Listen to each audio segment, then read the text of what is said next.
저는 강남한국학원 운영실 총괄 구영준이라고 합니다. 반갑습니다. 일단 이제 약술형 논술 설명을 이제 진행을 할 건데요.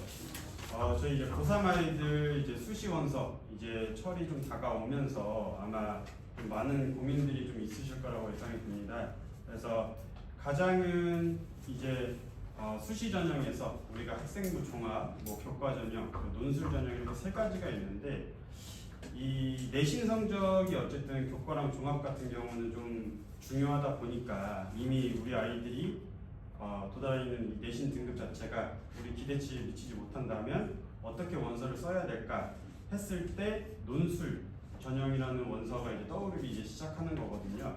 근데 아직 이 세종시 자체가 이 논술에 대해서 굉장히 좀 잘 모르시는 부분도 있고 그리고 좀 그거에 대해서 오해도 있고 이제 그런 건데, 일단 논술 전형은 크게 이제 인문 논술 전형, 수리 논술 전형, 그리고 약술 논술 이렇게 세 가지로 이제 진행이 되는데요.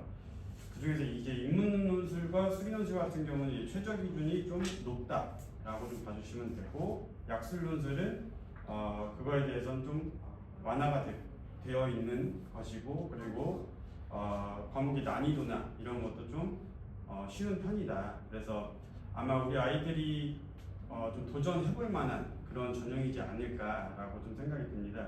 그래서 그거에 대해서 상세하게는 저희 그 인문 약술 논술을 담당하시는 국어 선생님은 허태우 선생님이시고요. 그리고 수학은 이규준 선생님 이렇게 두 분이 나오셔서 진행을 할 건데요.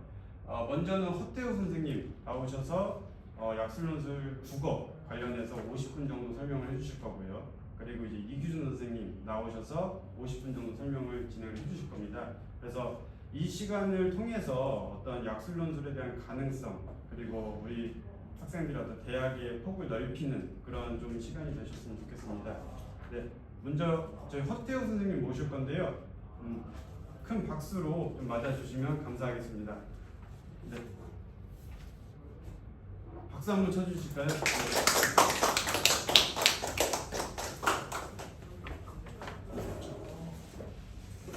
네, 안녕하세요. 네, 논술하고 컨설팅을 담당하고 있는 태호라고 합니다.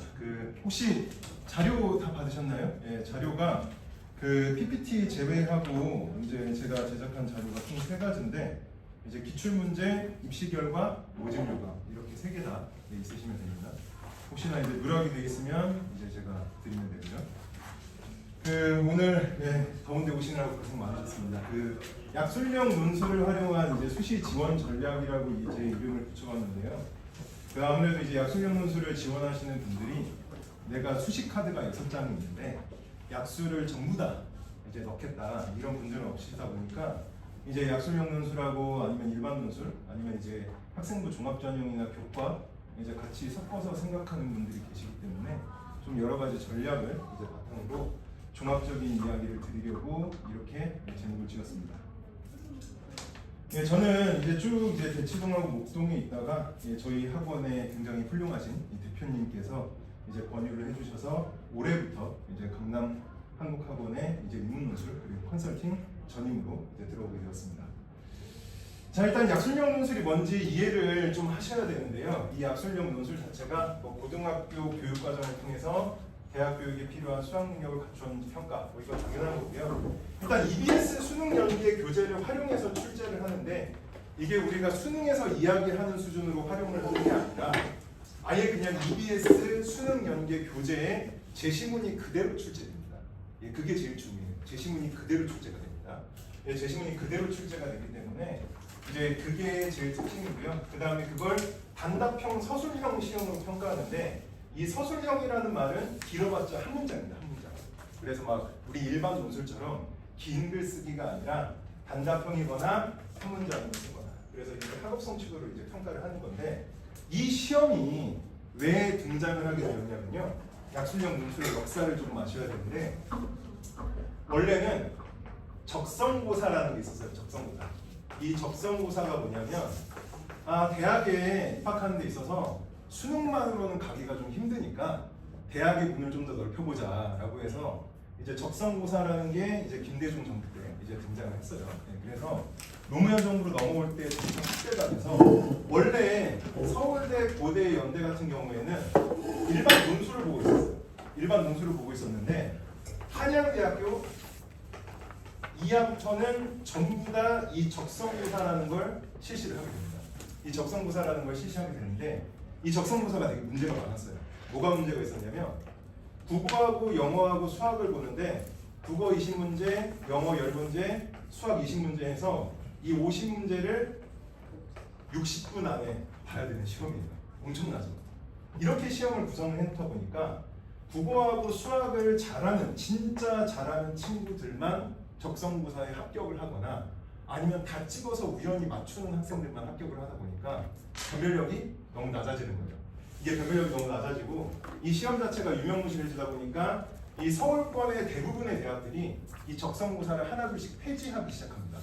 이 적성고사가 문제가 많다라는 말이 나오면서 이 적성고사를 폐지하고 전부 다 이 논술에 합류를 하게 된 게 오늘날에 여러분이 알고 계시는 일반 논술입니다. 일반 논술. 그냥 우리가 글쓰기라고 생각하는 그 논술이죠. 그래서 그 논술을 이제 서울의 대부분의 이제 대학이 보게 되었는데 우리가 지금 서울에 있는 대학보다 조금 더 낮은 수준의 대학들은 이 적성고사를 계속해서 그래도 유지를 하고 있었어요. 유지를 하고 있다가 2021학년도에 이제 폐지가 됩니다. 이게 박근혜 정부 때부터 이제 대학 이제 입시 간소화 정책이라고 해서 이 적성고사가 제일 문제가 많았으니까 적성고사를 완전히 폐지하자. 그래가지고 이게 2021학년도에 폐지가 됐는데 2022학년도에 이 제도를 이 적성고사라는 이 시험을 누가 대대적으로 수정을 했냐면 가천대학교가 이걸 대대적으로 수정을 합니다. 그래서 이 취지 자체는 좋은데 문제 구성이 굉장히 잘못됐다. 그러니까 우리가 합리적으로 시험 범위도 정하고 문제 구성도 정해서 약술형 논술이라는 이름으로 대학별 고사를 보겠다라고 해서 2022학년도, 2021년이죠. 2021년부터 시작을 하게 된 게 약술형 논술이에요. 그래서 지금 저희 대입 같은 경우에는 지금 우리가 학종하고 이제 교과 전형 이외에 논술이라고 하는 건 두 가지가 있는 거죠. 그래서 서울권 대학이 대부분이 실시하는 일반 논술이 있는 거고요. 그 다음에 이제 가천대, 국민대, 상명대 이런 대학들이 실시하는 이제 약술형 논술이 이제 존재를 하는 겁니다. 그래서 이게 학종이나 교과로 대학 지원이 어려운 중하위권 학생들을 위해서 이제 기회를 부여하는 전형이 이제 논술이죠. 이건 이제 일반 논술도 마찬가지고요. 진입 장벽이 굉장히 낮아요. 낮은 대신에 이게 되게 중요하죠. 수학을 아예 포기하면 좀 힘들 수 있어요. 그래서 수학의 기본을 최소한의 학업 역량으로 보고자 하는 게 특징이기 때문에 어디를 지원하든 간에 수학 문제는 피할 수는 없어요. 수학 문제는 피할 수는 없기 때문에 최소한의 수학 공부는 필요합니다. 왜 수학이 필요하냐면 이 적성고사 때의 전통을 그대로 물려받은 거예요. 적성고사 때 영어는 안 보는 대학이 있어도 수학을 안 보는 대학은 없었거든요. 그게 왜 그러냐면 우리 교육부 지금 기조하고도 이제 비슷한데 융합 문제를 선발하려고 하다 보니까 최소한의 수학적 사고 역량은 필요하다고 판단을 하는 거죠. 인재라면 당연히 수학적 사고가 어느 정도는 필요하지 않느냐라고 해서 이 수학을 약술형 논술 만들 때도 가천대학교가 포기하진 않았어요. 포기하지 않았기 때문에 수학이 다 들어있습니다. 그래서 만약에 수학을 완전히 피하려고 한다. 그래서 인문계열의 역량을 좀 더 비중 있게 평가받고 싶다라고 하면은 일반 논술을 이제 지원하시는 게 맞습니다.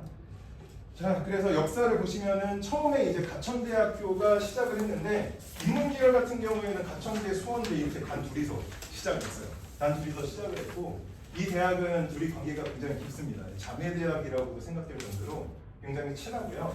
이 대학들은 처음에 이제 자연계열만 선발했어요. 자연계열만 선발했는데 점점 늘어나서 2022학년도에는 인원이 2,000명 정도밖에 안 되는데 지금 2026학년도에는 국민대학교하고 강남대학교까지 가세를 하면서 15개 대학에 4,000명을 선발합니다. 4,000명이라는 숫자가 어느 정도냐면요. 저희가 학종으로 선발하는 인문계열 인원이 1만 명 정도 되고 그 다음에 그 교과로 선발하는 인원이 인문계열만 6,000명 정도 되거든요. 그러면 이 4,000명이라는 숫자가 굉장히 많은 숫자입니다. 굉장히 많은 숫자고 그래서 구체적으로 좀 보시게 되면은 이제 학교가 이렇게 쭉 15개 학교에 대해서 제가 인원하고 최저하고 내신하고 인문문항, 자연문항, 시간, 배점, 출제목의 특징 이걸 다 제가 정리해 놓은 편인데요. 이걸 설명하고 그냥 제가 훔치는 게 아니라 하나 다 설명을 드릴 테니까 잘 들어보시면 도움이 될 겁니다. 이 지금 고려대학교하고 한국공학대 이런 데는 지금 제가 빨간색으로 표시를 해놨잖아요. 이걸 왜 빨간색이냐면은 여기는 자연계열만 선발합니다. 자연계열. 쉽게 얘기하면 수리논술밖에 없어요. 이 중에서 한국공학대 같은 경우에는 인문계열을 선발을 하긴 하는데 인문계열 시험도 수학입니다. 그렇기 때문에 여기는 지금 다 수학만 이제 보게 되고요. 나머지 대학들은 국어하고 수학이 이제 섞여 있는 형태인데 이 표를 직관적으로 바로 보시면은 좀 이해가 잘 안 되실 수가 있을 거예요. 그래서 제가 하나하나 좀 설명을 드리겠습니다. 참고로 여기 가천대하고 사교대하고 외대 글로벌은 이제 최저가 한 개 3등급, 수능에서 아무과공이나 한 개에 3등급 맞으면 되고요. 그 다음에 고려대, 세종하고 국민대는 2개 합 6입니다. 2합 6이기 때문에 높습니다. 최저가 약술형 논술 중에서는 가장 높고요. 특히나 자연계열 같은 경우에는 과학탐구가 필수입니다. 과학탐구가 필수이기 때문에 두 과목 다 사탐을 선택을 하시면 안 된다라는 점을 말씀을 드립니다. 자연계열 같은 경우에는 과학탐구가 포함입니다. 이 학문 자체가. 그 다음에 이제 일정을 먼저 말씀을 드리면 수능 전에 서경대학교, 을지대학교, 상경대학교를 보게 됩니다. 혹시나 학종이나 교과를 같이 넣거나 정시도 좀 생각을 하시는 분들은 수시 납치를 좀 고려를 해보셔야 됩니다. 만약에 이 중에서 하나의 대학이라도 합격을 하면 정시로 지원을 하는 게 불가능하기 때문에 이제 그 점을 한번 생각을 해보셔야 되고요. 한국외대 글로벌 캠퍼스 같은 경우에는 용인에 있지만 시험은 서울 캠퍼스에서 봅니다. 이런 식으로 장소가 본교하고 다른 경우가 있어요. 심지어는 장소가 주변 인근 고등학교인 경우도 있기 때문에 장소에 대한 거 꼭 확인을 하셔야 되고요. 합격자 발표는 이제 서경대학교가 일찍 하는 거 말고는 나머지는 거의 다 이제 12월 9일에서 12월 12일 사이 그때 다 발표가 된다고 보시면 돼요. 보통은 이렇게 발표된 날짜보다 하루 더 일찍 발표를 하는 편입니다. 아니면 이제 이날 아침에 발표를 하거나. 그래서 이번 일정에 대해서 제가 정리를 해놓은 거니까 참고를 하시고요. 원서 접수 같은 경우에는 이제 9월 둘째 주, 우리가 9월 모평이 9월 3일이죠. 9월 3일 모평 보고 나서 그 다음에 그 다음 주 월요일부터 금요일 사이에 이렇게 원서 접수를 하게 되는데 행여나 학종이나 아니면 우리가 교과, 논술 같은 경우에는 타 대학은 원서 접수 일정이 다른 경우가 있어요. 이게 교육부가 5일 중에서 3일 이상을 원서 접수를 하라고 했기 때문에 원서 접수 기간이 3일밖에 안 되는 곳도 있으니까 나중에 원서 접수하실 때 월요일날 꼭 대학별로 확인을 다시 한번 해보시기 바랍니다.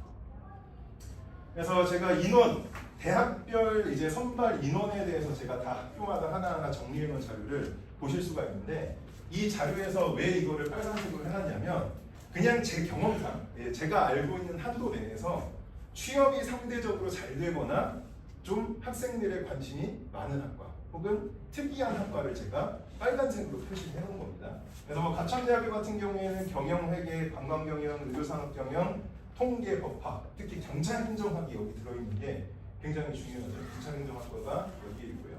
그 다음에 자연계열 같은 경우에는 반도체학과, 인공지능, 스마트보안, 그 다음에 의공학과, 간호학과를 77명 뽑는다는 게 굉장히 중요하고 보건계열 학과도 그만큼 뽑고요. 그 다음에 이 바이오로직스 학과는 여기는 이제 신약계열입니다. 그래서 약을 개발하는 학과라고 보시면 되고 이게 약학 대학에 같이 이제 포함이 되어 있는 게 바이오로직스 학과입니다. 그리고 개인적으로는 클라우드 공학과에 빨간색을 쳐놓긴 했는데 그 카카오하고 계약된 학과긴 하거든요. 근데 이게 카카오 본사가 아니라 카카오 엔터프라이즈라는 자회사에 이제 취업이 되는 형태입니다. 근데 그 자회사가 지금 사실 그렇게 상황이 좋지는 못하기 때문에 잘 참고를 하셔야 돼요. 가천대학교는 여기에 들어가는 경우에 보통 이제 카카오하고 계약이 되어 있는 경우가 있는데 그 카카오 이제 자회사이기 때문에 본사가 아닙니다.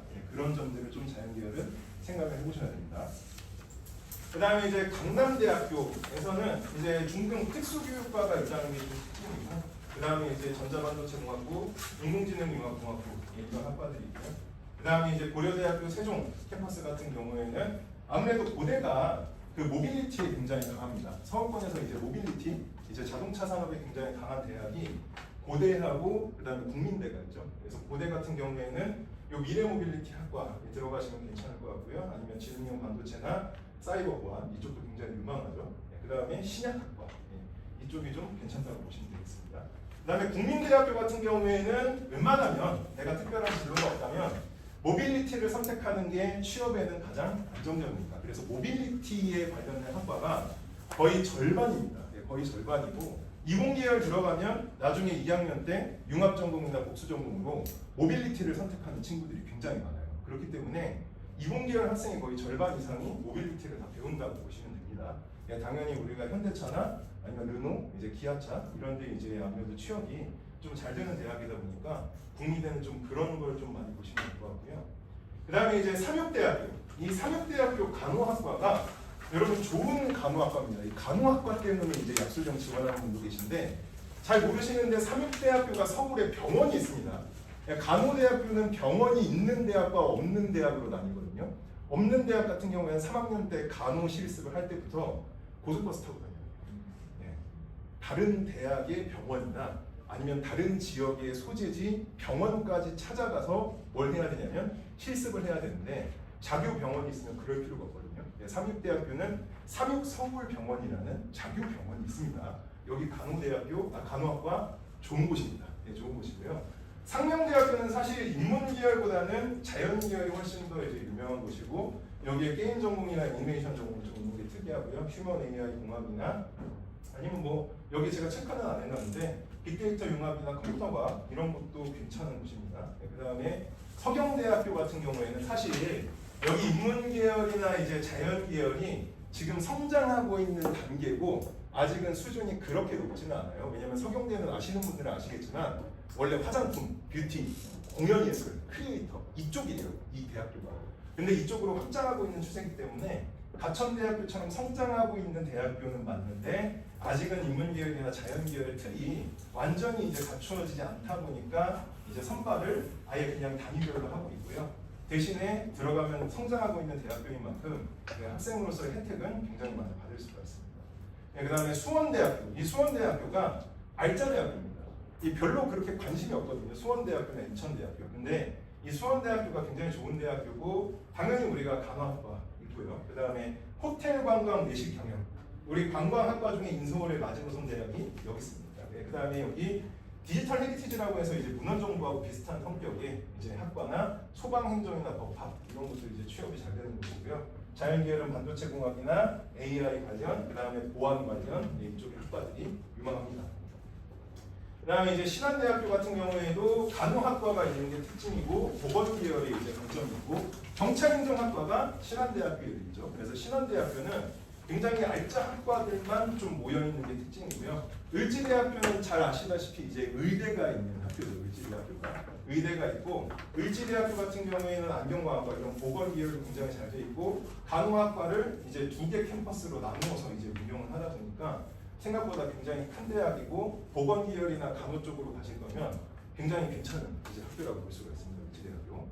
그 다음에 이제 한국공학대학교하고 한국기술교육대학교는 이제 공무원이신 분들은 이걸 아시겠지만 이거는 산자부 소속이고요. 산자부 소속 기타 공공기관이고 이거는 고용노동부 소속 기타 공공기관입니다.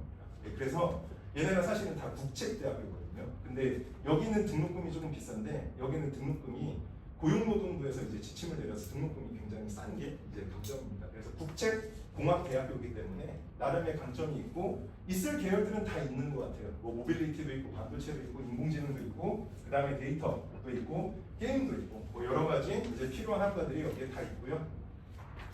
그 다음에 이제 한국외국어대학교 글로벌 캠퍼스 같은 경우에는 사실 자연계열이 그렇게 강세는 아닌데 반도체나 정보통신 쪽으로 조금 강세가 있고요. 그 다음에 한신대학교 같은 경우에는 뭐 빅데이터나 재활상담학이나 AI 쪽으로 이제 학과가 있는 걸 보실 수가 있고요. 그 다음에 홍익대학교 세종 캠퍼스 같은 경우에는 가까이에 있죠, 그렇죠? 고대 세종하고 같이 가까이에 있는데 여기도 역시 AI 관련된 이제 학과나 반도체, 모빌리티, 그 다음에 게임 이쪽에 이제 학과들이 이제 특징입니다. 그래서 제가 학교별로 이제 선발 인원을 다 정리를 해드렸는데 그 내용에 관해서는 이 모집 요강 모음집 있죠? 이 안에도 들어있으니까 나중에 한번 참고를 하시면 되겠습니다. 이 내신, 두 번째는 이제 내신에 관해서 설명을 드릴 텐데요. 이 내신은 6등급까지는 그냥 아무 생각을 안 하셔도 됩니다. 6등급까지는 전혀 여러분들 걱정하실 필요가 없는데 이거를 지금 어떻게 보시면 되냐면요. 여기 지금 강남대학교가 200점이잖아요. 그렇죠? 근데 논술이 100점이에요. 그러면 만약에 학생이 7등급이라고 했을 때 지금 감점이 6점이잖아요. 그렇죠? 100점당 6점이니까 200점이면 감점이 12점이겠죠. 그러면 논술 100점에 감점이 12점이니까 논술 하나당 10점으로 했을 때 이 논술 점수의 10%를 넘어가잖아요. 12점이니까. 그죠? 그러면 조금 어려울 수 있다. 이 정도로 이해를 하시면 됩니다. 그래서 그렇게 계산했을 때 어려울 수 있는 부분들은 제가 다 빨간색으로 이제 체크를 해놨는데 이제 서경대학교나 홍익대학교 같은 경우 굉장히 특이한 게 8등급이나 9등급의 학생도 가능하다. 예를 들면 서경대 같은 경우에는 극단적으로 9등급이라고 할지라도 100점에서 이제 40점만 감점이 되는데 논술이 800점이다 보니까 감점 폭이 9등급이어도 5%밖에 안 돼요. 5%밖에 안 되기 때문에 서경대학교 같은 경우에는 이제 거의 최저 내신의 장점이 있습니다. 그리고 반영 교과목 같은 경우도 이게 내신 반영 비율을 계속해서 모든 대학이 내리고 있는 추세예요. 왜냐하면 이 약술형 논술 자체가 하나의 이제 사다리 역할을 하기 때문에 내신이 이제 걸림돌이 되지 않도록 보통 보시면은 상위 과목만 뽑아서 이제 계산을 하는 걸 볼 수 있습니다. 그러면 내신이 굉장히 많이 이제 보정이 된다고 보시면 되겠습니다. 그래서 실제로 합격자 내신 성적을 보시게 되면요, 이제 상명대학교 같은 경우에는 5.51이 평균이니까 7등급까지도 합격을 하셨다고 보시면 되고요. 그다음에 서경대학교도 문 닫고 들어간 친구가 7.5, 그다음에 수원대학교 5.1, 신한대학교 4.95, 을지대학교 6.09. 그래서 이 대학들이 거의 다 6등급, 7등급 학생들의 이제 합격이 있다라고 보시면 되고요. 여기도 마찬가지입니다. 여기도 마찬가지라서 사실상 그 약술형 대학에서 이제 약술형 문술에서 우리가 내신 이제 커트라인 자체가 6등급에서 7등급 정도로 굉장히 낮다. 굉장히 낮고요. 그 다음에 여기에 간호대학이 좀 보이시죠? 간호대학은 내신 평균이 전체적으로 높은 편입니다. 가천대학교를 제외하고 간호대를 뽑는 4개의 대학이 전부 다 간호학과가 내신 평균이 가장 높아요. 가장 높고요. 여기는 지금 내신 미반영 대학이에요. 미반영 대학인데 가천대학교 보시면은 7등급도 합격을 했잖아요. 그래서 제가 말씀을 이걸 가지고 뭘 드리려고 했냐면 내신이 낮다고 해서 약술형 논술을 못 보는 게 아니라는 거죠. 공부를 아예 못하거나 할 수 없는 거, 약술형 논술을 붙을 수 없는 게 아니다 보니까 그냥 내가 내신이 낮더라도 희망을 가지고 하시면 될 것 같습니다. 그래서 여기는 내신 미반영 대학이기 때문에 크게 신경 쓰실 필요는 없다. 근데 3학대도 보면 간호학과 있는데 간호학과가 합격자 내신 성적 최고 점수가 이제 2.94등급으로 나와 있죠. 그래서 간호대학은 조금 내신 합격자 성적이 좀 높다라고 보시면 되겠습니다. 그 다음에 이거는 합격자 커트라인의 경쟁률인데요. 이건 뭘 보셔야 되냐면요. 이 지금 최저를 보시는 게 아니라 여기 수학이죠. 이 수학이 많이 반영되면 이 커트라인은 엄청 아래까지 내려갑니다. 그래서 지금 여기 보시면 15문제니까 150점 만점이죠. 그렇죠? 150점 만점인데 커트라인이 103점. 이게 90% 컷이거든요. 그럼 실제로 100% 컷은 거의 90점대까지 내려가는데 이게 뭐 때문이냐면 수학 때문입니다. 그래서 가천대도 수학 많이 보죠. 그 다음에 삼육대도 수학 많이 보고 그 다음에 신한대도 수학 많이 보고 을지대도 많이 보고 한신대도 많이 봅니다. 그래서 수학이 보통 인문계열 기준으로 5문제에서 7문제 있는 대학들은 커트라인이 거의 한 9개에서 10개 정도만 맞추면 합격하는 수준까지 내려가요. 그냥 100점 만점으로 환산하면 거의 한 60점에서 70점대까지 내려가죠. 여기도 지금 3육대도 150점 만점, 15개를 맞아야 되는데 7.75개만 맞고 합격을 했다는 건 수학 문제를 아예 못 풀고도 합격을 했다는 거고요. 그 다음에 여기 신한대 같은 경우에는 그럼 여기는 왜 이렇게 점수가 높아요? 라고 하면은 여기는 문제가 상대적으로 쉽고 채점이 굉장히 관대합니다. 그러다 보니까 높은 거지 신한대만 막 엄청나게 점수를 뻥튀기 한 건 아니고요. 을지대 같은 경우에도 보시면은 수학을 거의 다 못 맞고도 합격을 한 친구도 있습니다. 근데 이게 인문계열만 그런 게 아니라 자연계열도 그래요. 자연계열도 보시면은 이런 점수들이 이제 나오는 이유가 무엇 때문이냐면 수학 때문에 그렇습니다. 수학 때문에. 대신에 이제 수학을 적게 보는 대학 있죠. 여기 상명대학교 지금 수학 지금 2개밖에 안 보고요. 상명대학교 기준으로 보시면 커트라인이 굉장히 높아요. 상명대학교가 100점 만점이거든요. 100점 만점인데 지금 지금 최저 평균도 87.93이에요. 87.93이기 때문에 국어는 거의 다 맞는 상태에서 수학도 절반 정도 푼 거거든요. 근데 역시나 수학이 자연계열 같은 경우는 굉장히 많이 반영되다 보니까 수학이 많이 반영되면 이렇게 점수가 내려가죠. 그래서 이 수학이 대부분 다 약술형을 준비하는 친구들이 수학을 잘 못하다 보니까 이게 우리 입결에 그대로 이제 드러나고 있습니다. 그래서 합격가능 점수대에서는 뒤에서 다시 한번 말씀을 드릴 거고요. 경쟁률 같은 경우에는 아무래도 인기가 있는 뭐 가천대나 상육대, 그 다음에 상명대, 아니면 이제 외대 글로벌 이런 데가 경쟁률이 굉장히 높게 나타나는데 경쟁률은 뭘 보시면 되냐면요. 실질 경쟁률을 보시면 돼요. 그래서 앞에 지금 이거 최저가 있는 대학교죠. 최저가 있는 대학교들이 왜 이렇게 경쟁률이 높냐라고 하면은 상육대학교가 최저가 한 개 3이거든요. 한 개 3인데 경쟁률이 처음에는 한 평균 37 정도 나오는데 실제로 지원자가 198명이지만 응시하러 시험장에 들어간 친구가 130명 정도밖에 안 돼요. 그래서 응시율이 70%보다도 안 나옵니다. 이게 뭘 의미하냐면요. 약술형 논술 지원해놓고서 안 가는 친구들도 있어요. 그냥 문제를 보고 나중에 지를 포기하고 공부를 안 하는 친구들도 많고 최저를 못 맞춘 친구들도 되게 많아요. 그래서 아예 자기가 최저를 아예 못 맞췄으니까 시험장에 안 들어가 버리거나 아니면 이 응시자 중에서도 또 최저를 못 맞춘 친구들까지 있다 보니까 실제 경쟁률이 거의 절반 수준입니다. 좀 심한 경우에는 이렇게 경쟁률이 거의 3분의 1 수준까지 이제 낮아지는 경우도 있기 때문에 이 한 개 3이 생각보다 무한 등급이 아니라 맞추기 쉬운 등급은 아닙니다. 한 개 3 자체가. 3등급 하나 나오는 것도 굉장히 중요하고요. 생각보다 약술형 지원한 학생들이 공부를 안 하기 때문에 이 경쟁률 자체가 좀 허수로 작용합니다. 허수로 작용한다는 걸 상육대학교 이제 입결을 보면 보실 수 있는데 이 입결에 관해서는 제가 입결 자료에 다 정리를 좀 해드렸으니까 그걸 참고를 하시면 될 것 같아요. 그 다음에 외대 글로벌 캠퍼스도 마찬가지죠. 등급이 한 개만 3등급 맞으면 되는데 원래 처음에 수시 지원했을 때의 경쟁률은 거의 한 30대 1에서 40대 1 정도 됐는데 실제로 이제 시험장에 들어온 친구들, 최저 맞춘 친구들 경쟁률 살펴보니까 거의 10대 초반으로 다 내려온 모습을 볼 수가 있습니다. 그래서 실질 경쟁률 자체가 이 대학들 다 생각하면은 우리가 약술대학 논술 경쟁률 자체가 거의 한 10대 1에서 한 15대 1 그 정도 된다고 보시면 돼요. 그래서 우리가 학종이나 교과의 경쟁률하고 좀 비슷하다 이렇게 생각을 하시면 될 것 같습니다. 그래서 경쟁률은 크게 문제가 되지 않습니다. 내신도 크게 문제가 되지 않는데 우리가 어떻게 공부를 할 거냐는 거죠. 어떻게 시험을 보고 어떻게 지원 전략을 짤 거냐 이걸 생각을 하셔야 돼요. 그래서 제가 시험 전략, 학습 전략, 그 다음에 수시 지원 전략 이렇게 세 가지 파트로 나눠서 설명을 드릴 겁니다. 지금 시험 전략 보시면은 이 대학들은 국어하고 수학을 같이 내죠. 근데 가천대는 문학과 과학 재시문 난이도가 높으니까 얘는 좀 별개로 하는데 이 밑에 대학들은 가천대하고 유사하거나 일부 문학의 난이도가 낮아요. 근데 조심해야 되는 가장 위험한 대학은 어디냐면요. 국민대예요.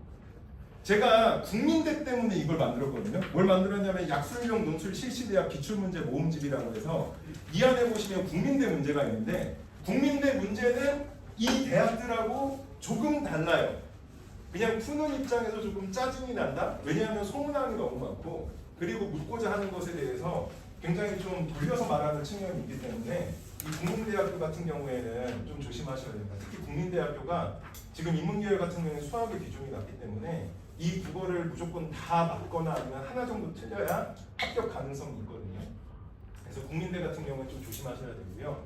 그 다음에 수학 특징도 제가 두 가지로 나눠놨는데 과정 서술 중심이라는 게 뭐냐면 과정에 따라서 내가 답을 못 맞춰도 과정만 써도 점수를 부여합니다. 과정만 써도 점수를 부여하는데 여기에는 을지대나 서경대나 상명대나 국민대는 답을 정확하게 구해야 되는 소문항별로 나눠놓다 보니까 답을 계산을 못하면 과정을 아무리 열심히 써도 뭐가 없어요? 점수가 없을 수가 있다. 이걸 조심하셔야 돼요. 예. 그래서 우리가 이 1그룹, 이 국어하고 수학을 보는 1그룹에서의 전략은 뭐냐면 15문제 중에서 10개만 맞자 70%의 점수 획득이 목표입니다. 예, 보통 구성이 다 비슷하게 되어 있다 보니까 대신에 이런 대학들은 조심하셔야 돼요. 어디요?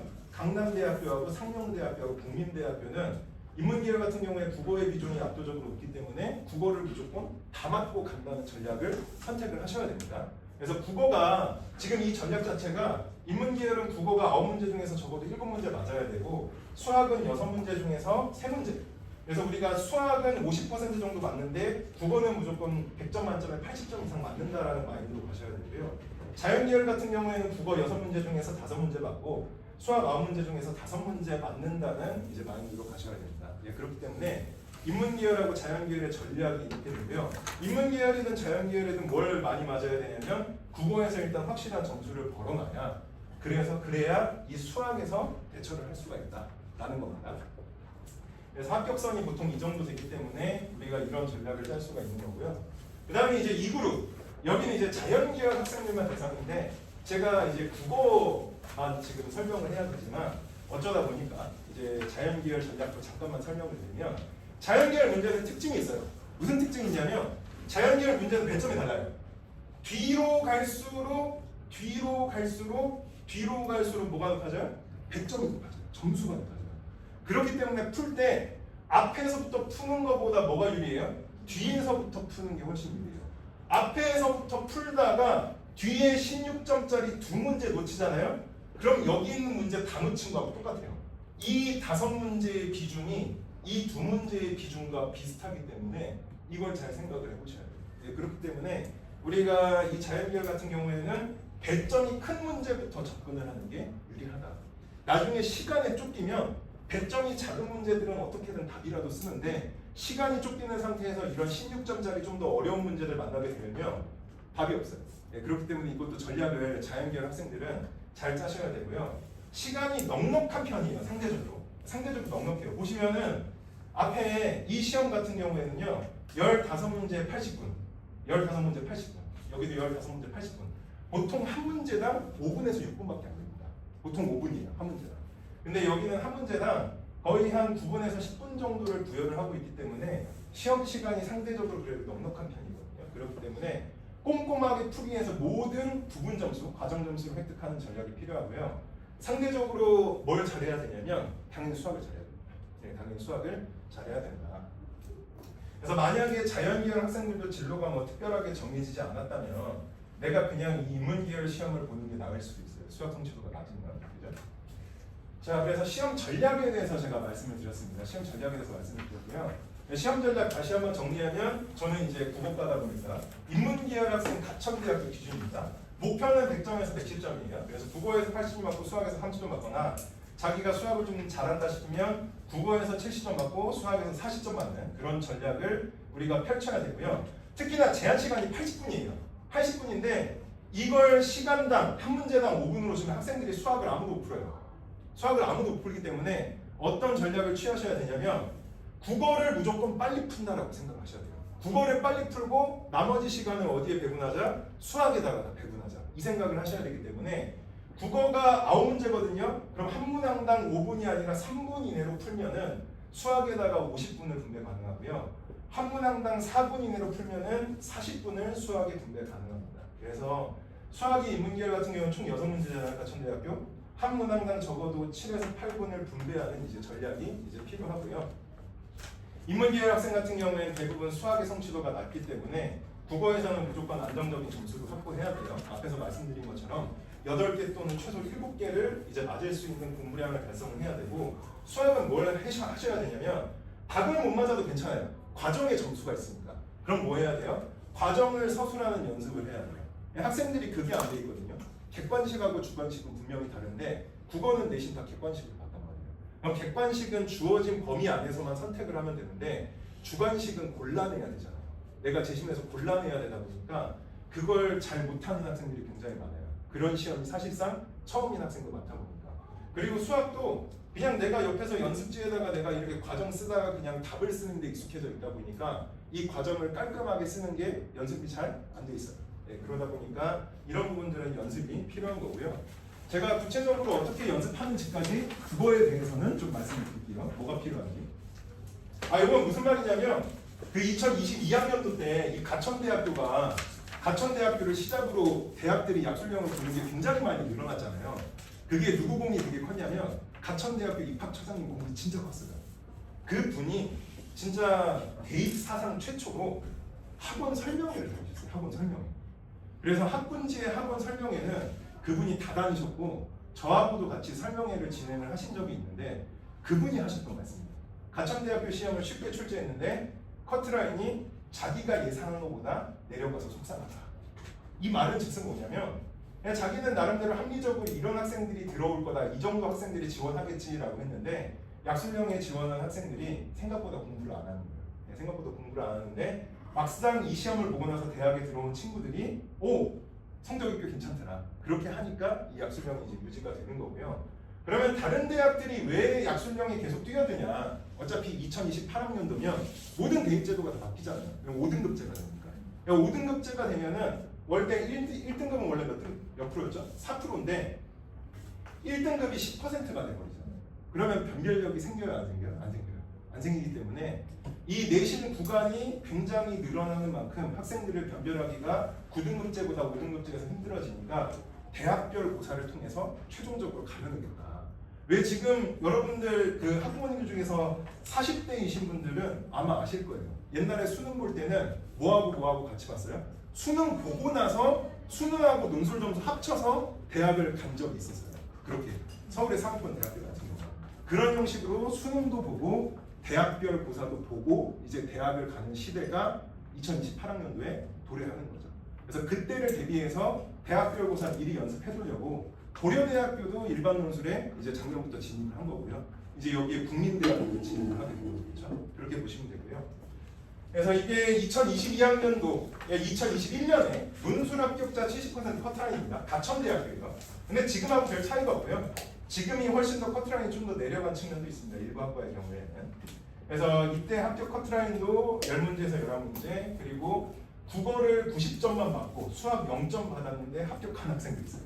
이런 학생도 있었기 때문에 뭐 지금이나 그때나 학생들 공부 안 하는 건 비슷하고 공부를 하기만 하면 충분히 가능성 있는 건 이때보다는 지금이 더 가능성이 높습니다. 지금의 커트라인이 좀 더 낮거든요. 자, 그 다음에 이제 보시면은 학습 전략, 시험 전략에 대해서 말씀드렸고 학습 전략에 대해서 말씀을 드리면 약술형 논술 지원자들이 가장 취약한 분야는 문학이고요. 수능 국어도 마찬가지죠. 그래서 약술형 논술은 무조건 과학, 경제, 문학 제시문이 변별력을 결정을 하게 됩니다. 그래서 문학 같은 경우에는 뭐 소설이든 고전이든 시든 내용을 확실하게 파악을 하셔야 되고 EBS 교재를 단순히 반복하는 것만으로는 우리가 목적을 달성을 할 수가 없어요.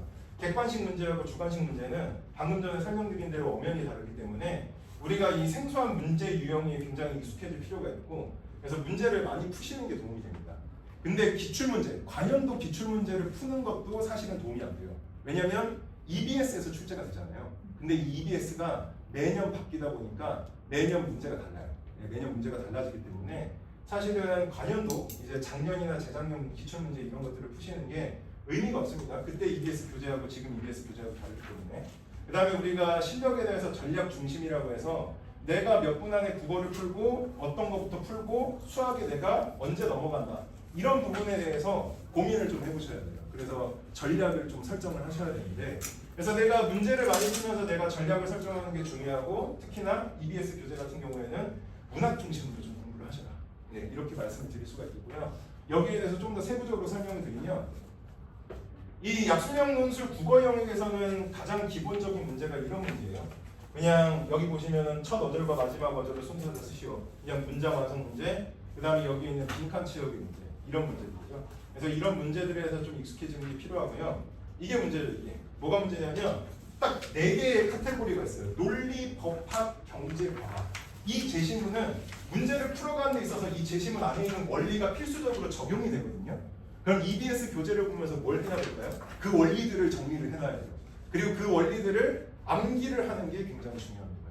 이걸 봤을 때 이거는 그 제시문이었어 라고 생각을 하고 빨리 적용을 해야 돼요. 이 문제 보시면요. 이 문제 지금 숫자 구해야 되는 문제거든요. 그리고 여기도 우리가 적절한 말을 찾아 쓰는 건데 원리를 모르면 우리가 풀 수가 없기 때문에 그런 것들을 이제 연습을 해야 됩니다. 그리고 이런 생각하시는 분들 계세요. 인문계열 시험이니까 과학 제시문 안 나오겠지. 자연계열이니까 경제 제시문 안 나오겠지. 아닙니다. 다 나와요. 그래서 인문계열도 이런 과학 제시문 나올 수 있기 때문에 EBS에서 막 과학 배제하고 공부하시고 그러면 안 됩니다. 자, 그 다음에 이제 소설. 이 소설을 여기서 막 시험장에서 읽고 있으면 시간 다 지나가요. 그래서 이 소설 이름만 봤을 때 이 소설에서 중요한 등장인물, 줄거리, 그 다음에 어떤 주제의식을 담고 있는지 미리 알고 있어야만 이런 문제를 빨리 풀고 넘어갈 수 있습니다. 안 그러면 시간 진짜 오래 걸려요.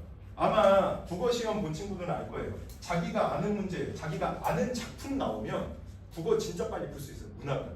그래서 문학부터 푸는 친구도 많죠. 그것 때문에 자기가 아는 작품이 나오면 빨리 풀 수 있으니까. 그래서 작품을 아는 게 중요하고요. 이게 문제입니다. 이게 시문학. 이 시문학은 어떤 식으로 문제가 되냐면요. 시문학 중에서 고전시가가 이렇게 나오거나 이게 고전시가만 나오는 게 아니라 다른 제시문하고 두 개가 합쳐져서 나오는 경우가 많아요. 이러면 난이도가 굉장히 높다고 보시면 되거든요. 네, 그렇기 때문에 고전시가 고성소설 안 나올 거다. 그런 생각은 하지 마셔야 됩니다. 특히 이 고전 같은 경우에는 다른 제시문하고 겹쳐서 나오게 되면은 문제 자체의 난이도가 달라지기 때문에 정확하게 알고 있어요. 고전시가 같은 경우는. 그래서 이런 식으로 이제 문제가 나오게 되고요. 그래서 출제 유형 2025학년도 가천대학교 이제 시험을 예시로 들면 1, 2, 3번은 아무것도 아니에요. 왜냐면 이건 일반 제시문인데 4번, 5번하고 7번, 8번에서 여기는 법학 내버리고 여기는 고전문학 내버리니까 여기서 변별력을 딱 줬죠. 근데 9번도 문학이에요. 그러면 50% 이상을 뭘 낸 거냐면 학생들이 어려워하는 제시문으로 변별력을 딱 주다 보니까 이게 생각보다 시간 내에 내가 만족스럽게 풀기가 쉽지 않습니다. 그래서 이런 문제들에 대한 훈련이 충분히 필요하고요. 문법은 사실은 아무런 문제가 아니에요. 문법은 절대 두 문제 나오지 않고 한 문제만 나오고요. 이게 언어와 매체를 출제하는 일부 대학이 있기는 한데 이 문법이 아예 진짜 문법 전체를 공부해야만 알 수 있을 정도의 그런 수준 높은 국어에서 엄매에 나오는 그런 문법은 아니기 때문에 이거는 크게 걱정을 안 하셔도 됩니다. 문제는 이거예요. 항상 약술형 모의고사 출제를 해서 같이 보게 되면 이 부분에서 답안을 못 쓰는 학생들이 굉장히 많아요. 그렇기 때문에 제가 이 박스 쳐놓은 이 부분 있죠? 여기서 작년에 변별력이 다 발생됐다. 이렇게 보시면 되겠습니다. 자, 그 다음에 넘어가면 이제 제가 지금까지 이야기한 건 뭐였냐면 이제 학습 전략이죠. 학습 전략. 그래서 시험 전략, 학습 전략, 마지막은 이제 수시 지원 전략입니다. 내신이 6.2등급이에요. 6월 모평이 5, 6, 5, 4, 5입니다. 이러면 수시로 가는 것보다는요. 정시를 하는 게 더 유리합니다. 수시로 학종이나 교과보다는 이렇게 생각을 하시면 되겠어요. 이걸 평균을 냈는데 그냥 단순하게, 아주 단순하게 이걸 평균을 냈는데 내신보다 평균이 높으면 정시로 갈 수 있는 대학이 더 대부분 높습니다. 대부분 높습니다. 일반고 기준으로. 그래서 이러한 경우에는 이제 수시로 학종이나 교과는 우리가 넣지 않는 게 좋고 논술로는 아무래도 지금 수학을 거의 포기한 상태. 그 다음에 이제 국어 제시문 분야의 강점이 없고 수능 공부를 거의 하지 않는 상황. 이런 친구들은 보통 공부를 아예 하지 않는, 공부를 포기한 그런 친구들이기 때문에 그런 친구들은 최대한 수학 문항 개수가 상대적으로 적으면서 최저가 없는 약술형 논술을 선택해야 되기 때문에 이러한 경우에는 강남대, 한신대, 상명대, 수원대 이런 데 넣어야 되고요. 그 다음에 가천대나 삼육대 아니면 신한대 이런 데를 이제 논술로 지원을 해야겠습니다. 그래서 이런 친구들은 학교급을 조금이라도 높이기 위해서는 결국에는 약술형 논술 6개를 다 이제 수시로 지원을 하는 게 이제 맞습니다.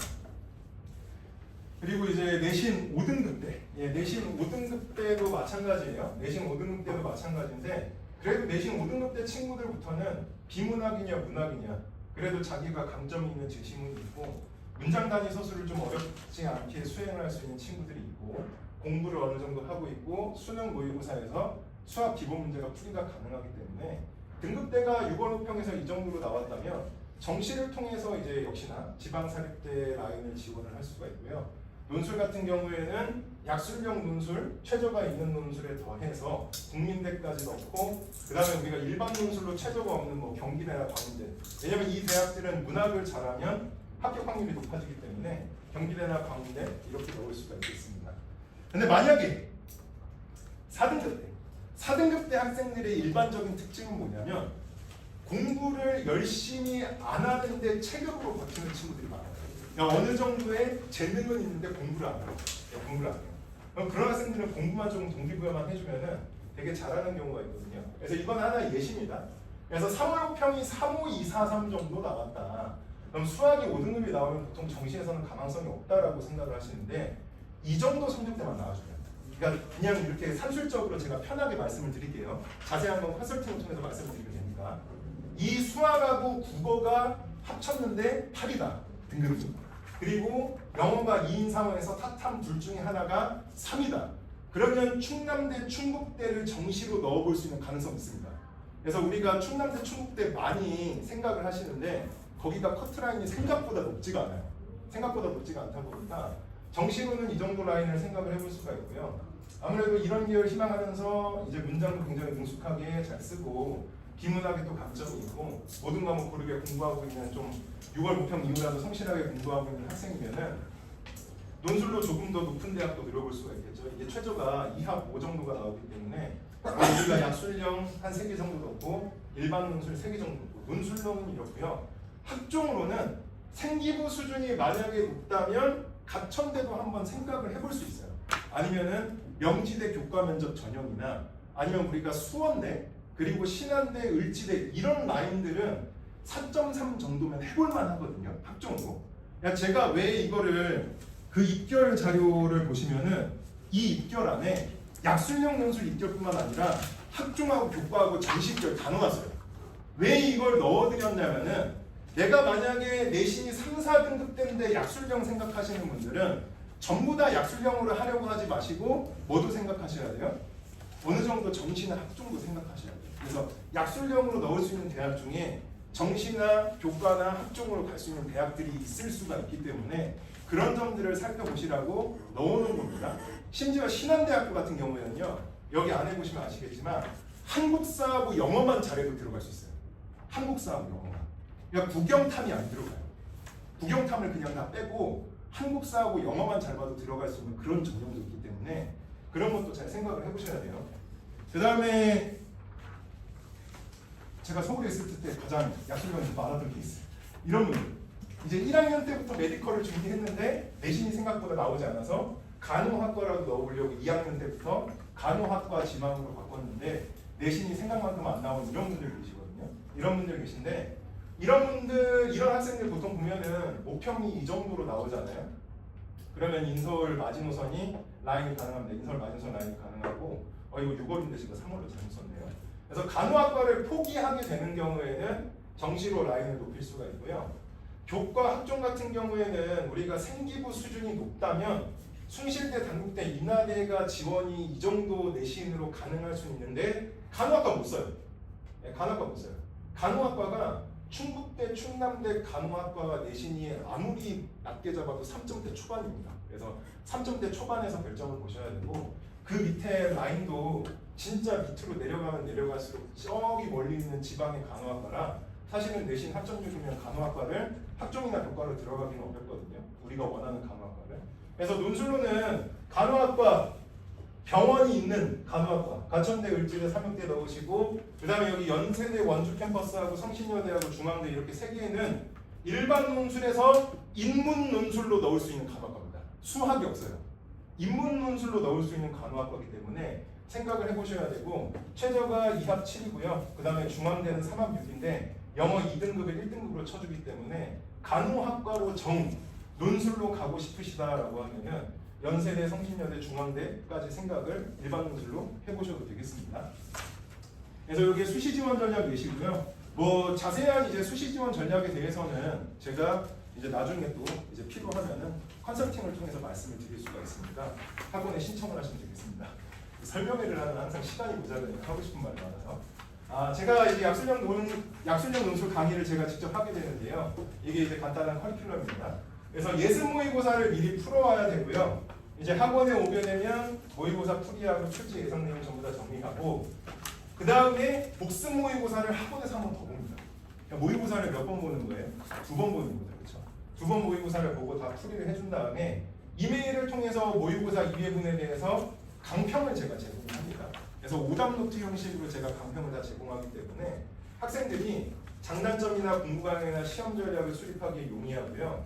일주일에 2회 모의고사를 본다는 게 중요합니다. 문제를 풀이하면서 경험을 쌓는다는 게 가장 중요하고 무엇보다 제작 모의고사입니다. 그래서 제가 학생들의 수준을 파악해서 그 수준에 맞춰서 학생들이 어려워하는 것만 위주로 제가 직접 매주 제작을 하기 때문에 모의고사의 질은 굉장히 높다라고 보시면 되겠습니다. 자, 그래서 저는 이거는 이제 일반 논술 지금 관련해서 제가 학생들하고 소통하고 있는 건데요. 약술령은 아직 개강하지 않았어요. 그렇죠? 다음 주부터 개강을 하는데 제가 계속해서 첨삭하고 관리를 제가 강조하는 이유가 제가 이쪽으로 굉장히 특화가 되었기 때문에 학생들의 공부에 대한 동기부여나 지속적인 공부는 확실하게 제가 시킬 수가 있고요. 그래서 지금 이메일로 계속 소통을 하고 있는 거예요. 이메일로 제가 이 문제는 이런 식으로 풀어라. 제가 이론적인 내용도 정리를 하고 그 다음에 이런 문제 가이드라인도 제공을 하고 이런 강평을 통해서 개개인의 오답 노트를 매주 제공합니다. 그래서 부모님들께서도 원하시면 저한테 매주 이제 받아보실 수 있고요.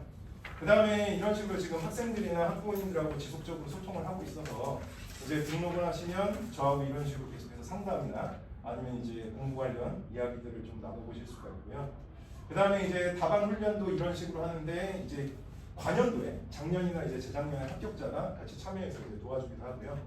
그 다음에 뭐 분야별 특강이나 자료, 여러분들 자료 받아보신 것처럼 그렇게 자료 다 빠짐없이 제공을 하고 있고요.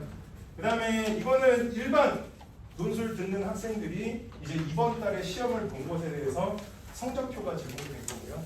굉장히 객관적이고 합리적인 분석을 통해서 어디를 지원을 해야 어떤 전략으로 해야 합격할 수 있는지에 대해서 제가 계속해서 분석을 하고 있고요. 이거는 이제 대학별로 학과별로 논술로 몇 명 선발하는지를 정리해 놓은 자료인데요. 지금 드린 그 자료들처럼 자료는 계속해서 제가 제공을 하고 상담하고 컨설팅도 하고 있습니다.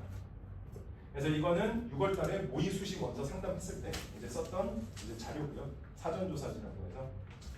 그래서 약술형 논술 국어 개강일은 7월 12일 토요일 오후 3시에 이제 개강을 합니다. 오후 3시에 개강해서 다음 주기 때문에 이제 만약에 이제 필요하신 분들은 데스크에다 등록을 하시거나 아니면 나는 이거 결정하기 전에 컨설팅을 한번 받아보고 싶다라고 하시는 분들도 컨설팅 지금 시간이 오늘하고 내일 아직 여유 시간이 좀 남아있거든요. 약간 남아있기 때문에 신청을 하시면 바로 받아보실 수 있습니다. 그리고 논술은 저는 조교료를 절대 쓰지 않습니다. 제가 직접 첨삭하고 관리하기 때문에 저를 믿어주시면 되고요. 그래서 논술 시작하는 순간부터 논술 시험장 들어가기 직전에 이제 파이널 기간, 수능 끝나고 파이널 기간까지 제가 학생하고 같이 소통하고 끝까지 문제 풀고 전략 수립하고 그러고 나서 시험장 보냅니다. 그래서 첨삭이라든지 강평이라든지 질의응답 모든 과정은 제가 직접 하고요. 그 다음에 이제 1대1 대인 무료 컨설팅은 7월에 종료가 됩니다. 이거 아시는 분도 있고 모르시는 분도 계신데 이거는 이제 컨설턴트로서 제가 교과나 학종이나 논술이나 정시 생기부 다 제가 상담을 드릴 수가 있고요.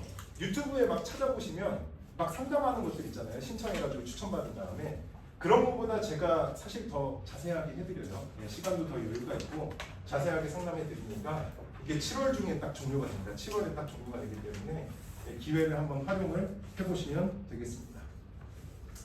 참석해 주셔서 감사합니다. 합격을 진심으로 기원합니다. 감사합니다.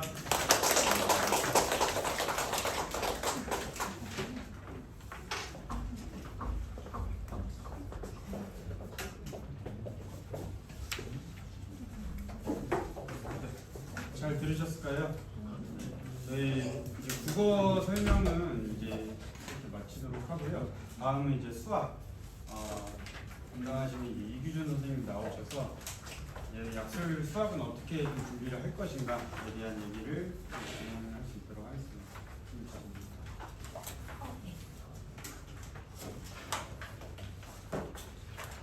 네, 이규준님 큰 박수로 맞이해 주셔서 감사드립니다.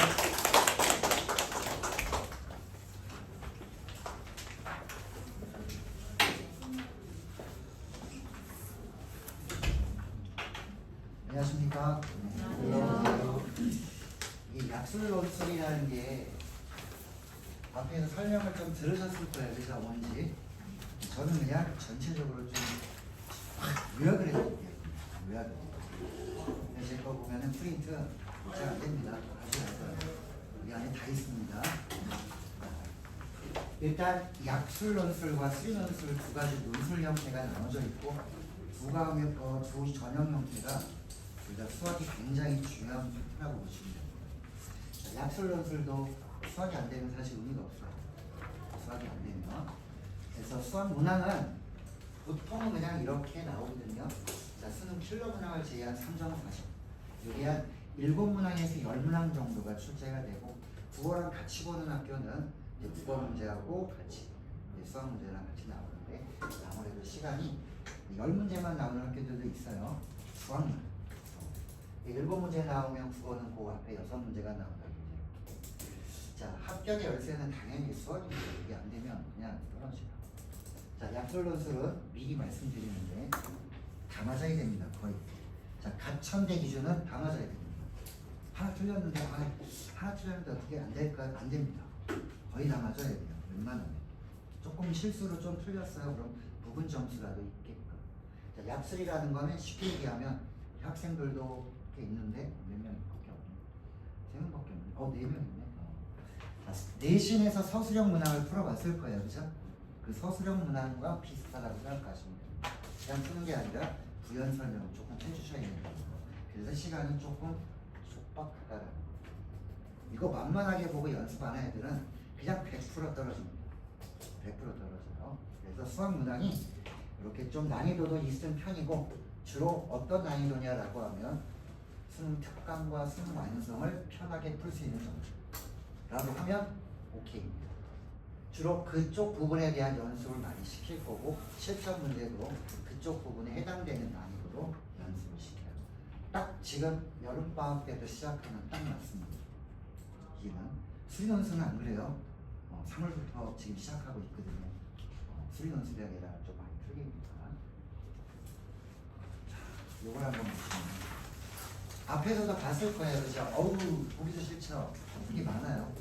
15개 학교 좀 늘었어요. 작년 기준으로 한 2-3개 정도 늘었습니다. 자, 그래서 주로 아이들이 많이 보는 데를 보면은 여기 보시면 어마어마하죠? 1000명 넘게 뽑죠. 가차도. 그럼 지원해봐야겠다. 여기 엄청납니다. 경쟁률이. 어마어마합니다. 여기 아마 이거 가지고 건물 하나씩 지을 거예요. 아마 원섭이 가지고. 여기 그런 학교 중에 하나예요. 수리 논술로 치면 성균관대. 거의 모의 논술을 거의 뭐 낚시죠, 낚시. 아주 쉬운 거 주고 많이 지원해 한 다음에 나중에 엄청 어렵게 냅니다. 가천대도 그런 경향이 있어요. 얘네 모의 논술 같은 거 보면 좀 쉽게 내는데 나중에 보면 당락의 열쇠는 수학입니다. 여기 전부 다. 그래서 이게 수학만 보는 학교들도 있습니다. 여기만 보는 아이들은 여기도 명수는 꽤 많겠죠. 요걸 잘 보셔야 돼요. 한기대, 한국기술대. 여기 많이 봐요, 애들이요. 왜 많이 보냐? 만만하게 여기요. 이거 수학만 본대. 이거 다 들어가네? 땡큐 하고 보는데 다 떨어지죠. 힘든 학교예요. 연습 많이 해야 됩니다. 자, 여기가 작년에 신설된 을지대, 상명대. 여기 2개가 이제 작년에 신설됐어요. 상명대 서울 캠퍼스입니다. 그리고 여기 을지대. 여기도 괜찮은 학교 중에 하나니까 여기도 유심히 보셔야 돼요. 여기는 다 국어 수학이 다 들어가는데 여기 내신 반영이 있잖아요. 10%, 20%. 이 10%, 20%는 크게 걱정 안 해도 됩니다. 이거 다 맞으면 돼요. 이거 다 맞으면 됩니다. 동점자 중에서 추리는 역할을 할 건데 크게 뭐 무리는 없을 겁니다. 그렇다고 이거 있는 애들을 피하면은 경쟁률이 높아질 거다라는 거죠. 수리 논술도 마찬가지고 최저가 없는 학교를 막 가려고 해요. 경쟁률이 높아지는 겁니다. 그래서 전체적으로 약술 논술은요. 여태 준 자료 많잖아요, 그죠? 그냥 요 한 페이지면 끝나는 거예요. 요 한 페이지. 자, 어디를 봐야 되겠다. 내 위치가 어디가 되겠다. 이게 가장 중요한 겁니다.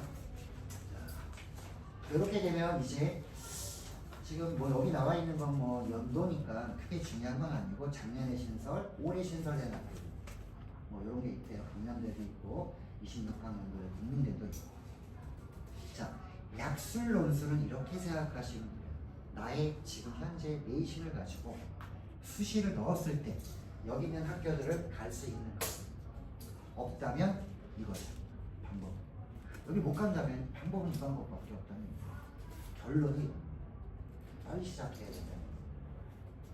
여름방학에 이제 아마 다음 주에 개강을 하게 될 거예요. 아마 약술 논술이 수학이랑 국어랑 같이.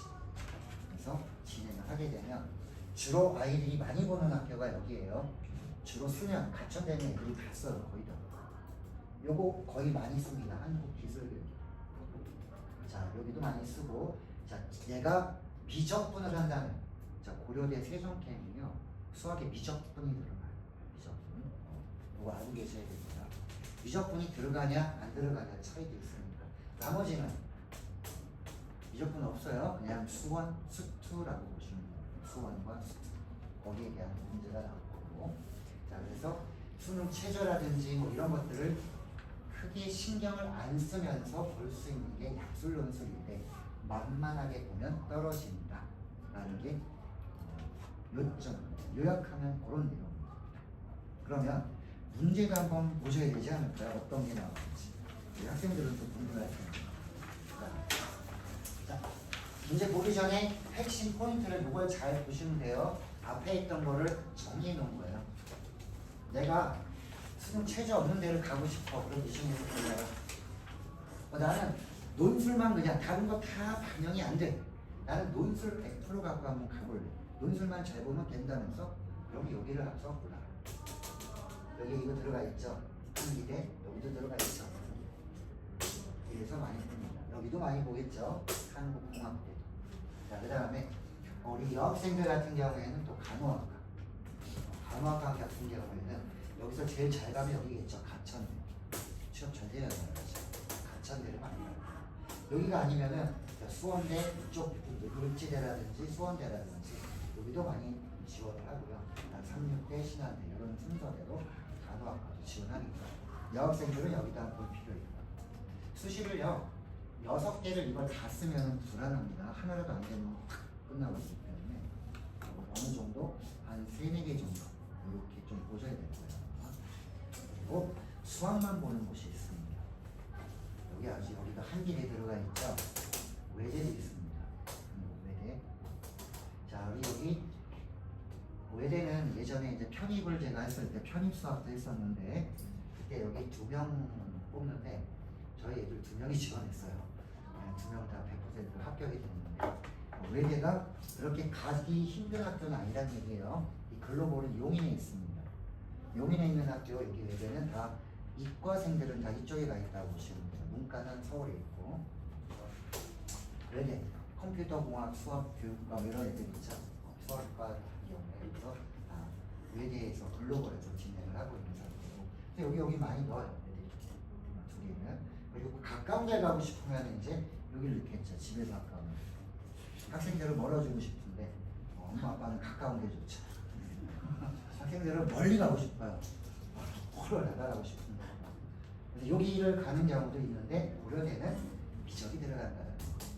그럼 뽕이 때는 만만한가? 연습을 안 하면 그렇지 않죠. 연습 안 하면 얘도 탈락입니다. 그러니까 어떤 연습을 해야 되는지 한번 보여드릴게요. 이게 지금 제가 가르치고 있는 수리논술 문항 중에 그래도 아주 쉬운 편에 속하는 거. 약술 논술형 문항 중에서도 조금 쉬운 편에 속하는 거 두 개를 비교하려고 하고 본 거예요.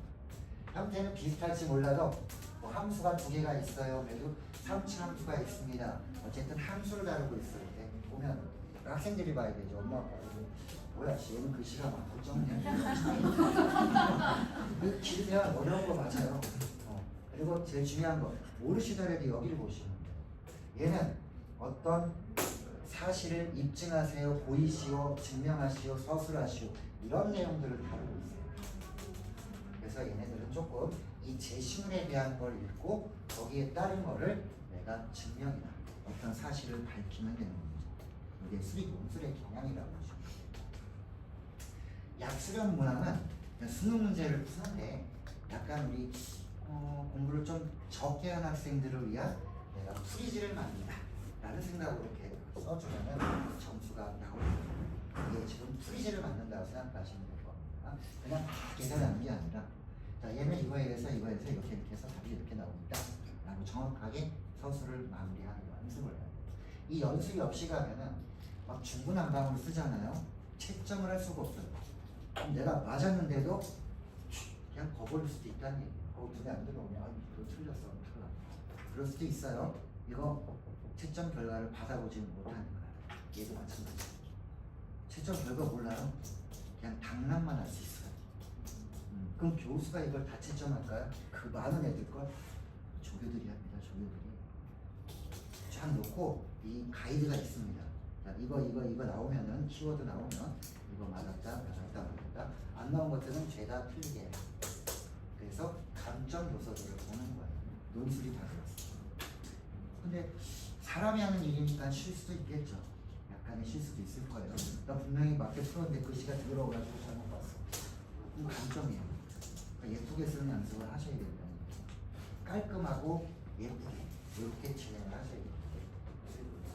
그리고 혹시 학생 중에 수리 논술도 좀 보고 싶다라는, 자, 내 등급이 한 1, 2, 3등급 3등급 이내에 있다 그러면은 이것도 가능합니다.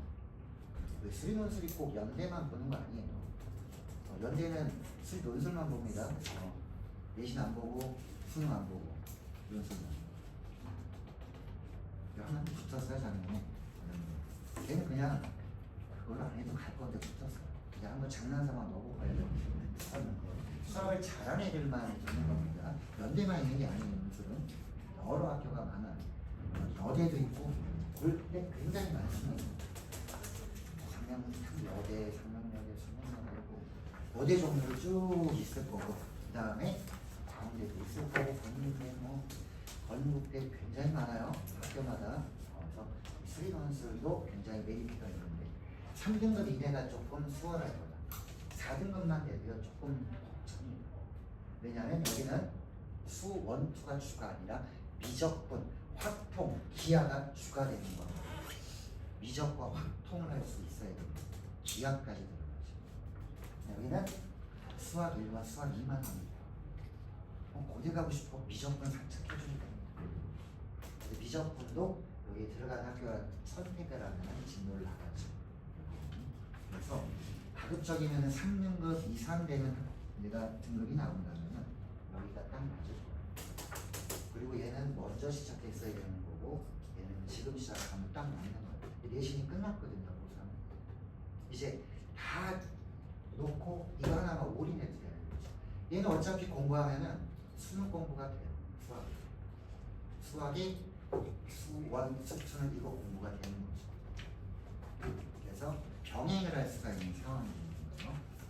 수능 최저를 이용할 수 있는 거고 넣어보는 거죠. 수학까지도 할 수 있습니다. 좀 전략적으로 할 수 있는 지금 약술 논술이 딱 좋은 시기라고 보시면 이걸 나는 조금 더 생각을 해보고 해보다가 이제 등록을 해볼까라고 하지 마시고 이 학원이 오늘 우리 학원이 됐든 다른 학원이 됐든 빨리 시작하세요. 늦으면 답이 없습니다. 이렇게 한 달 정도 정리하고 가야지 작년 기준으로 다 떨어졌습니다. 다 떨어져요. 이거는 최소한 3개월 이상은 해야 됩니다. 3개월 정도. 그래야 어느 정도 이게 약술 논술이구나라는 걸 알게 될 겁니다. 그리고 첨삭이라는 걸 하게 되겠죠. 첨삭. 얘는 첨삭이 조금 필요해요. 얘는 굉장히 많이 필요하고 얘는 어느 정도 필요합니다. 잘 서술했는가를 보는 거예요. 문제가 맞고 틀리고는 당연히 맞아야 되는 거고 풀이 과정이 어떻게 돼야 됩니까? 논리적으로 딱딱 맞게 썼는가 이걸 보는 거예요. 자, 이게 약술이지만 그래도 논술에 술이 들어가죠. 서술하는 게 들어가기 때문에 서술이 잘 됐는지를 어느 정도 보여줘야 될 부분이 있죠. 자, 이게 약술 논술이에요. 자, 그럼 내가 어떻게 준비를 해야 되나? 나 이거 봐야겠는데 이제 시험을. 자, 마지막입니다. 이게. 그래서 정리 이게 압축해서 정리해 놓은 거예요. 보고 오시면 됩니다. 자, 당연히 기출 문제가 뭔지 알아야 내가 정리를 할 수 있겠죠. 공부를 할 수 있는 거. 뭐가 나오는지 알아야 내가 시험 대비를 하죠. 기출 문제를 내가 가고자 하는 학교의 그 형태를 한번 분석을 해볼 필요가 있겠죠. 그럼 저희가 해주겠죠, 물론. 그래서 어떤 유형이 나오는지 파악을 한 후에 거기에 있다는 거는 기본 지식의 개념 가지고는 안 되고 유형 학습이 확실하게 심화까지 가야 됩니다. 그리고 서술 연습이 되게 중요해요. 혼자 공부하면 이게 안 되죠. 여기까지 어떻게 된다고 치는데 이게 잘 안 돼요. 그러면은 감점 요소가 많이 생깁니다. 서술하는 연습을 하는데 길 필요는 없습니다. 수학은 너무 길게 이러므로 저기에서 막 이런 거 쓸 필요는 없어요. 이거 그러므로 땡 이래 의해서 이런 식으로만 써주면 되는 거예요. 논리적이면서 간결하다 이겁니다. 예를 들면 어떤 게 이렇게 쭉 문항이 나왔으면 요거 1번 그럼 이에 의하여 이런 식으로 진행해 나가면 됩니다. 구하는 단계는 이런 식으로 진행해 주면 깔끔하게 논리적으로 서술할 수 있다는 얘기죠. 자, 요거를 시간 대기입니다. 3개월 동안에 이걸 하셔야 되는 거고. 자, 수능 대비도 병행할 수 있는 게 약술론술의 수학이죠. 이걸 함으로써 수능 최저가 있는 데야. 여기 왜 가요? 이 수능 최저 있으면 난 가기 싫은 데가 아니라 여기를 가야 경쟁률이 적어져요. 수능 최저가 없는데 내신 안 들어가는데 가면 어마어마합니다. 애들 그냥 쏟아져 나옵니다. 그렇게 많이 지원하면 아까 얘기했던 잘못 채점할 수도 있는 부분이 생긴다. 아무도 몰라요, 그거는. 아무도 모릅니다. 저도 지금 저희 선배가 지금 한양대학교 학과장이라서 학과장이라 살짝 들은 겁니다. 얘기하시면 안 됩니다. 자. 그래서 이렇게 병행할 수 있는 수능 최저가 있는 데요.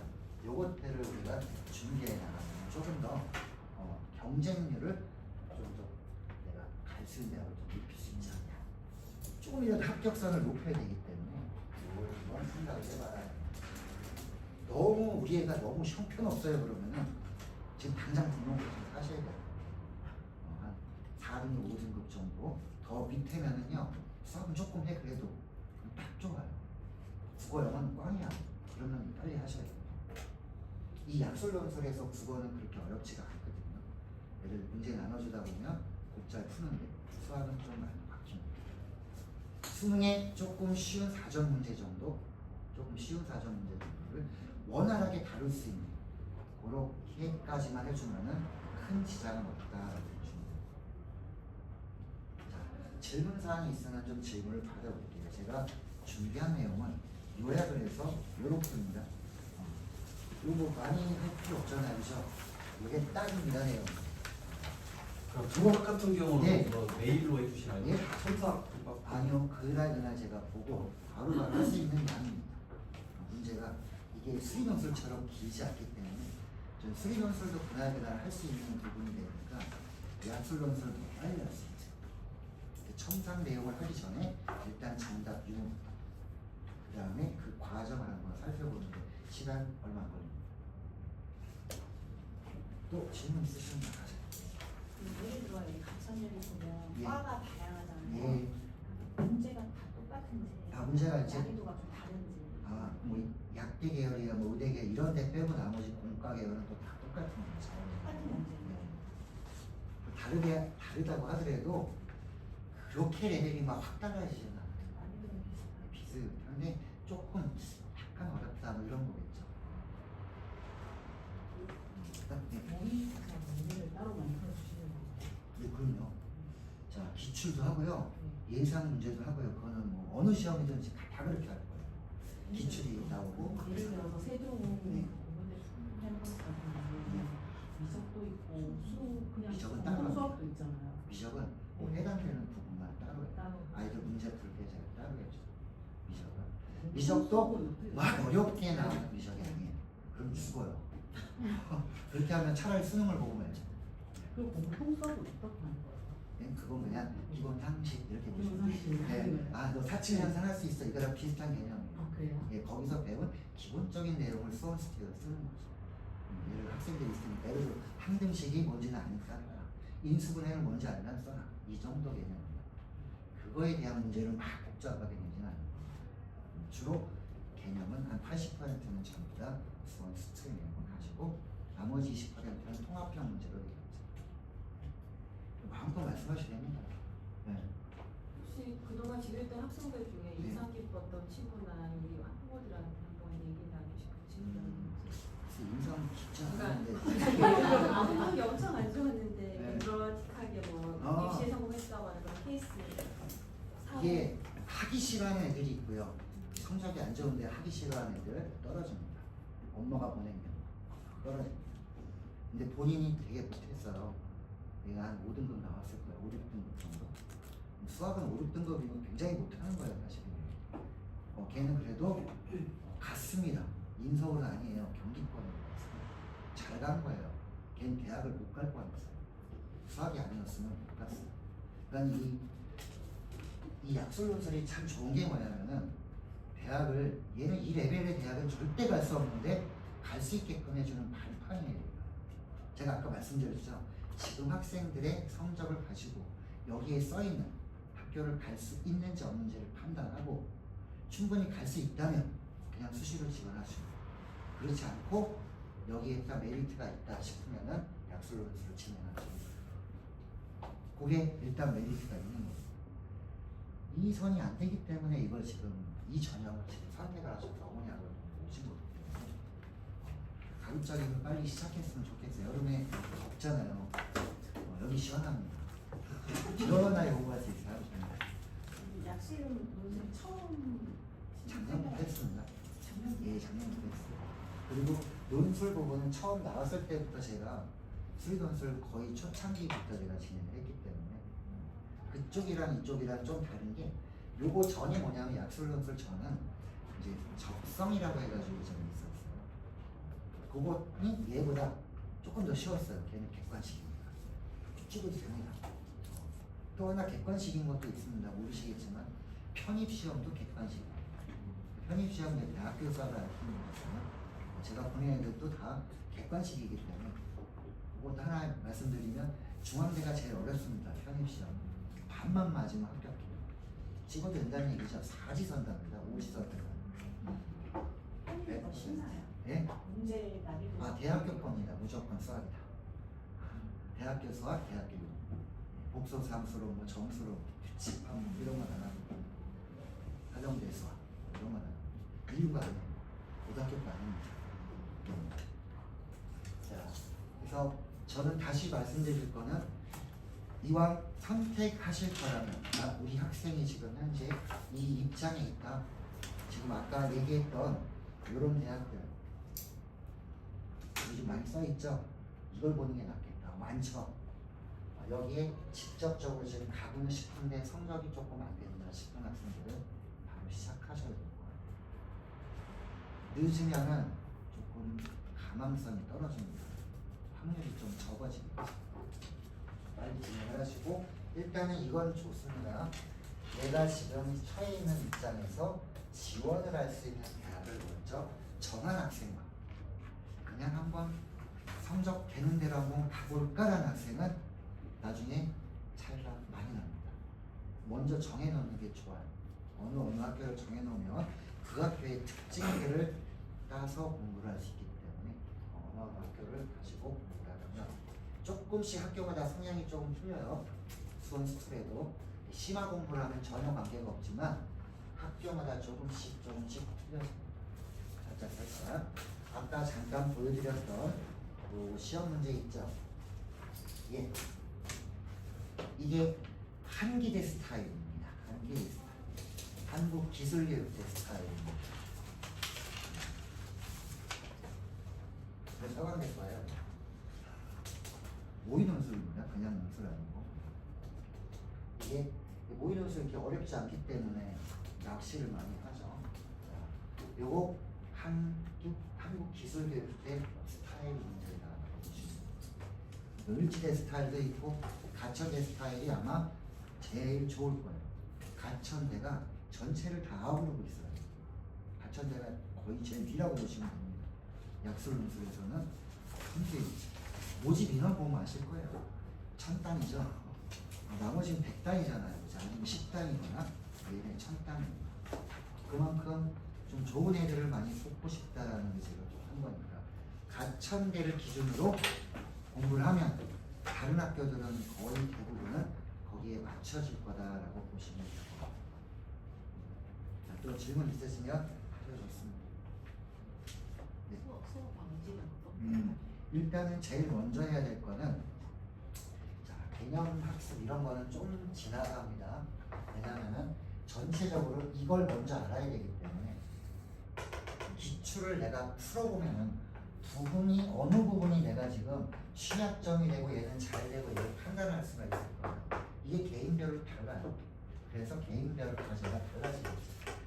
그 달라진 과제들을 해결해 나가면서 같이 이제 개념 학습을 개념에서 바로 그냥 심화로 가요. 이게 다르기 때문에 어쩔 수 없어요. 이거 먼저 해.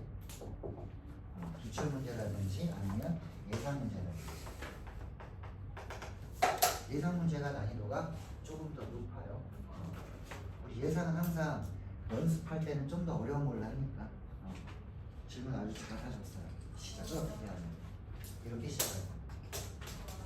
근데 각자 지금 하는 게 다르기 때문에 한 번에 한 10명 내외로 이렇게 반 풀리기 때문에 지금 오신 분들만 딱 등록하시면 딱 한 반 풀려고 그러는 그래서 학생들의 특징이 있기 때문에 다 달라요. 그래서 나중에 보면 얘는 너는 어느 학교 가면 되겠다. 너는 어느 학교 이게 다 어느 정도 추려질 거야. 2달 정도 지나면. 그리고 거기에 맞춰서 진행해 나가는 문제 스타일이 조금씩 다른데 거의 가천대로 놓고 보면 비슷하다고 보시면 돼요. 그래서 이런 식으로 진행을 해 나갈 예정입니다. 다다음 주부터 진행할 겁니다. 자, 또 궁금하신 거 있으면 말씀해 주십시오.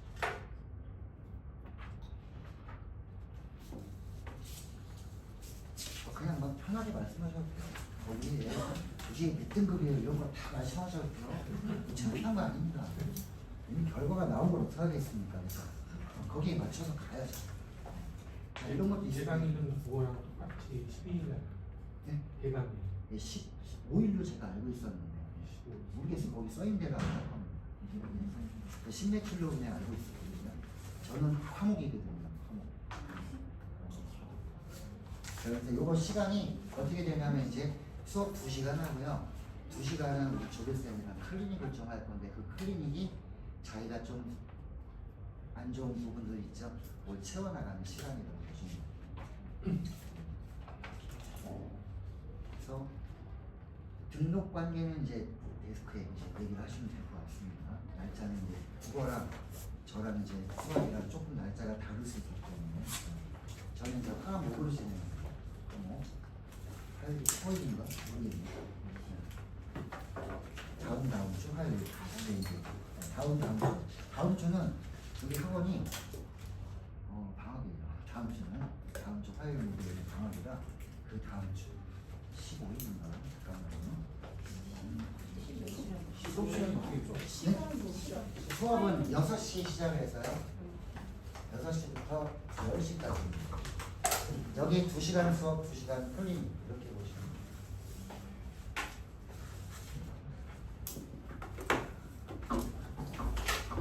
혹시 영감도 갖고 왔는데 필요하신 분 드릴게요. 필요하신 분 있으신가요? 있으시면 자, 여기서 마무리를 좀 지을까요 그러면? 네. 잠시만요. 마무리를 좀 해야 되니까.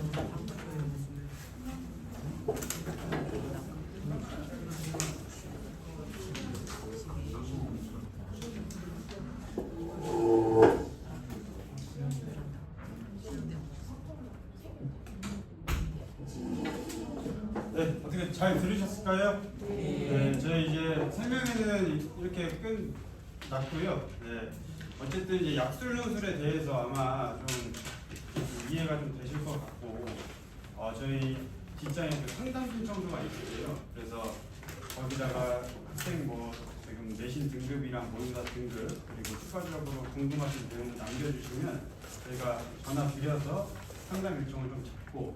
개강이 저희가 7월 12일부터여가지고 다음 주 토요일이거든요. 그래서 조금 서둘러서 이렇게 신청을 해주시는 게 좋을 것 같다라고 말씀드릴 것 같습니다. 혹시 궁금하신 부분 있으실까요?